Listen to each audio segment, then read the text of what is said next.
is good, YouTube? Quinn Wade Basketball Analysis coming to you on a quick video. I wanted to let you guys know I got some new merchandise available, not just t-shirt anymore. I got different type of t-shirt, different type of shirts and logos that you can purchase on my spread shirt, and also hoodies now.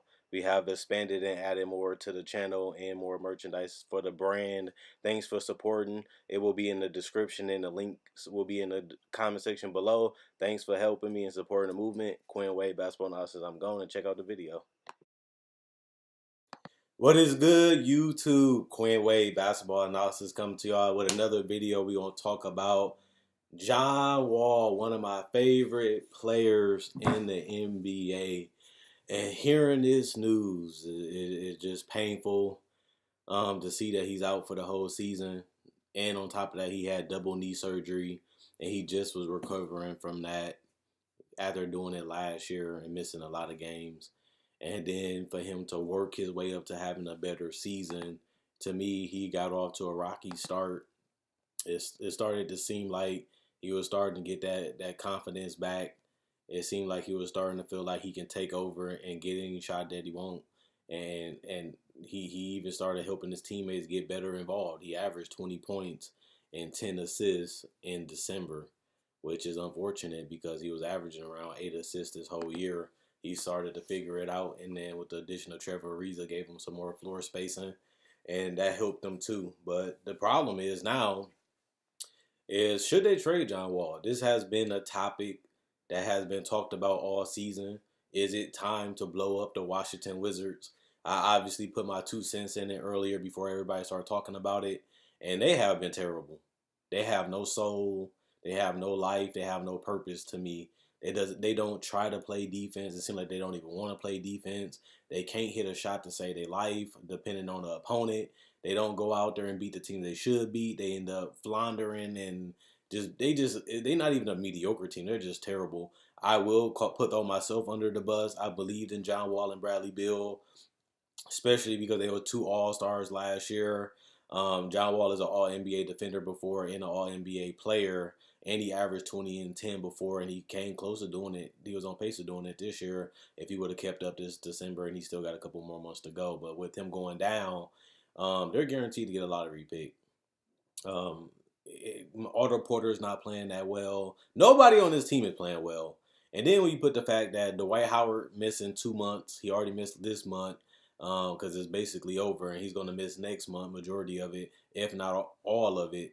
And like that was your biggest addition. Your biggest addition was getting rid of Marcin Gortat and replacing him with Dwight Howard, and he hasn't even really played because he missed majority of the games in the beginning of the season. And then the moment when John Wall seems like he's finding ways that he's gelling with his teammates, he's out for the whole season with a heel injury, and he's going through surgery. So it's like y'all already was terrible. Y'all already was underperforming, and I had them finishing in the top 5 in the East. They one of the top 5 worst teams in the NBA right now, and that's unacceptable when you have two All-Stars and John Wall and Bradley Beal, and they played and did their part as much as they could, but the team is just a mess, and you can't blame Scott Brooks because the offense doesn't look well, the defense doesn't look like they're communicating, doesn't have a specific scheme of how they should guard players. It just looked like they're going out there playing basketball, and if they win, they win. If they lose, they lose, and that's not the way. You want to be organized. You want to be executing. You want to be on the same page. It just seems like everybody going out there, it's my turn, it's his turn. Let's run the same play over again. And they just look out of scenic and they just look terrible. I did have the Wizards finishing top 5. Watching this season, I felt like they was a 5-6 game winning streak away for locking up a playoff spot just because I had so much belief in John Wall and Bradley Beal. And they made the playoffs majority of the time they've been together. So that just gives you more fuel to the fire that they'll figure it out. They'll figure it out. And their schedule wasn't even difficult. They still kept losing. Now, this is going to either hurt or help the Wizards a lot because even if they do lose a lot of games like they've been doing this year and get even worse, worst case scenario, Bradley Beal will get injured. If he stays healthy, then he can increase his trade value. Same with Otto Porter. When Otto Porter he injured, but when he comes back, he's going to have more opportunities and more chances to do things, and that can increase his chances. Plus, they get a draft pick.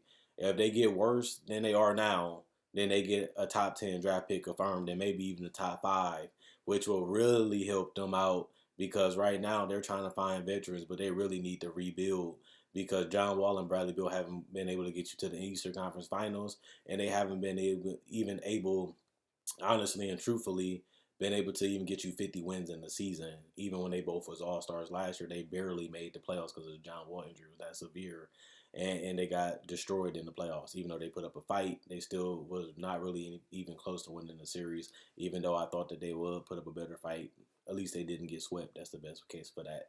But other than that, I think that this is just the writing on the wall. This is just that final nail in the coffin with this trio. They haven't really been able to become elite. They never was able to dominate the East. They never was atop the East. And maybe it's coaching. Maybe it's just the players just not good enough together.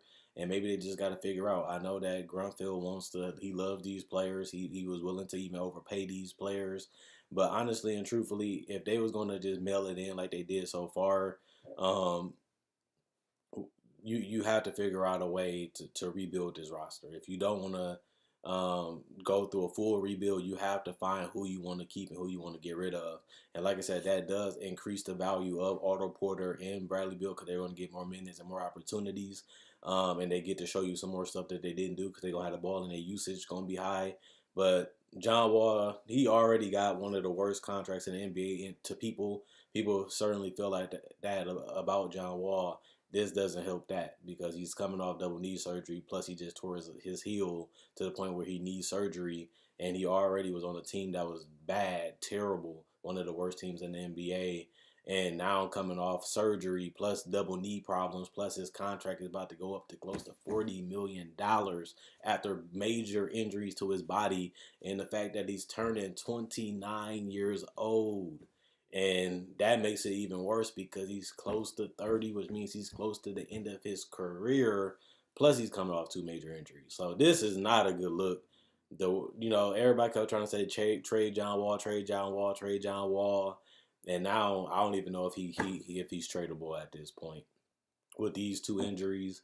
Plus the fact that he couldn't even help this team get to the playoffs. Only way John Wall defy the odds is if he takes this time off and the fact that they're not going to make it to the playoffs, it looks like, and he really just focus on recovering, get the surgery, recover, and just focus on everything, just clear everything out of his head, get everybody out of his way, and just focus on basketball this whole off season and try to come back as strong as he can. I feel like he was having a decent season even though the team was terrible, but he really has to make it. He really has to be. He's always been a showboater. He always went out there and put on performances. He always went out there and had fun. He always went out there and showed you that he was one of the best players in the league. But these last 2 years have really been trouble for John Wall. And, this is a make or break span. These next 5 years can determine if John Wall is going to be a Hall of Famer or he's just going to be good enough to be respected around the league, which he already done did that. But can he really be a Hall of Famer with one All NBA team and one All Defensive player, one All NBA defense team? He's going to really have to look himself in the mirror and say, what can I do better? Even if I need a fresh start, he has to come in with a better mindset. He's going to have to work a lot harder on his jump shot because it's still not that good from 3. And he's just going to have to figure out how can he become a better leader, a better team player, and how can he become back the defender that he was. And it's going to be tough to accept that because you did tear up your knees and you did tear up your heel, which goes with explosiveness. The main thing that John Wall is great for is his athleticism, and now that's going away. We've seen what Derrick Rose have done, becoming a great three-point shooter and a scorer off the dribble. John Wall is going to have to find ways to reinvent himself, and it all starts with looking in the man in the mirror. What can you do? Can you become a better defender? Can you become a better spot-up shooter? Can you find a way to become a better consistent scorer? He's going to have to figure this out because this contract is going to be the death of him. People are going to judge him by his money, how much money he's making, and his performance because of the money. And there's going to be a lot of negativity going around if he underperforms, even though he has major injuries. They're going to look past that and say, John Wall's overrated. John Wall's overpaid. John Wall don't trade for him because you got to give up a lot to match his contract salary. And on top of that, they gonna want to pick, but you don't really want to give the pick because you're absorbing a terrible contract. Unless he gets into the right situation, this is the worst thing that could happen to John Wall the last 3 years after becoming an All NBA player. To have these 3 years the way he has had them, he just had bad luck. But he's a competitor. He's a fighter and he wants to be great. I thought he was going to struggle coming back from double knee surgery, and he has had a all-star caliber season this year, even though his team's not winning. Individually, he has been putting up good enough numbers to be an all-star.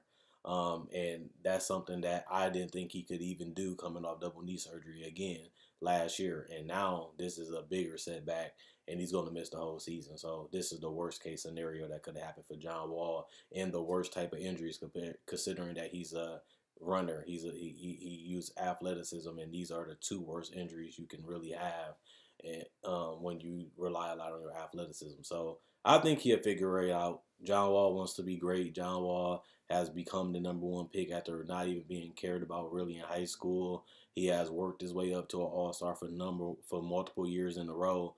I feel like he's going to figure it out. He's going to continue to put the work in, and he's going to try to show that he still is one of the better players in the league. But can he reinvent himself? Can he change his game? Will that help or hurt the Wizards? Is he going to be stubborn? Is he going to be entitled? How is he going to come back? How is his mindset going to be coming off this injury and having the season that the Wizards done had? Like I said, they do get a top 10 draft pick if they do bottom out as one of the worst teams in the NBA without him, and that could help them, and that could make one of their players expendable and get some youth and some athleticism, some hungriness, and you dodge the luxury tax by getting rid of one of your big contracts. That's Jan Mahimi, John Wall, Bradley Beal, and Otto Porter.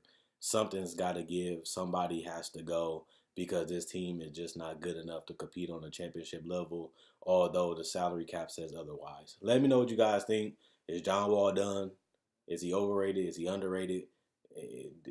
Are you feeling sorry for him because of these injuries? Do you think he can bounce back from these injuries? Do you think that this is what the Wizards needed to happen so now they can move on from this big three of John Wall, Bradley Beal, and Otto Porter, because they haven't been able to become an elite team in the NBA, let alone the Eastern Conference, since they've been formed, and they still haven't been able to reach that. If anything, they took a big step backwards from reaching that, and that's the crazy part about it, because I thought this would be the year that they would take over and become a contender in the East, and they have did the opposite. So let me know what you guys think. Check out my website, analysisplayground.com. Link in the description, comment section below. Check out my Facebook page, analysisplayground.com. Link in the description in the comment section below. Also, check out my older videos. Thanks for watching. Thanks for liking. Like on Facebook. Thanks for the support. And continue to comment. I read every comment. I enjoy making these videos. You guys enjoy watching. That's why I continue to go. Quinn Wade Basketball Analysis. I'm gone.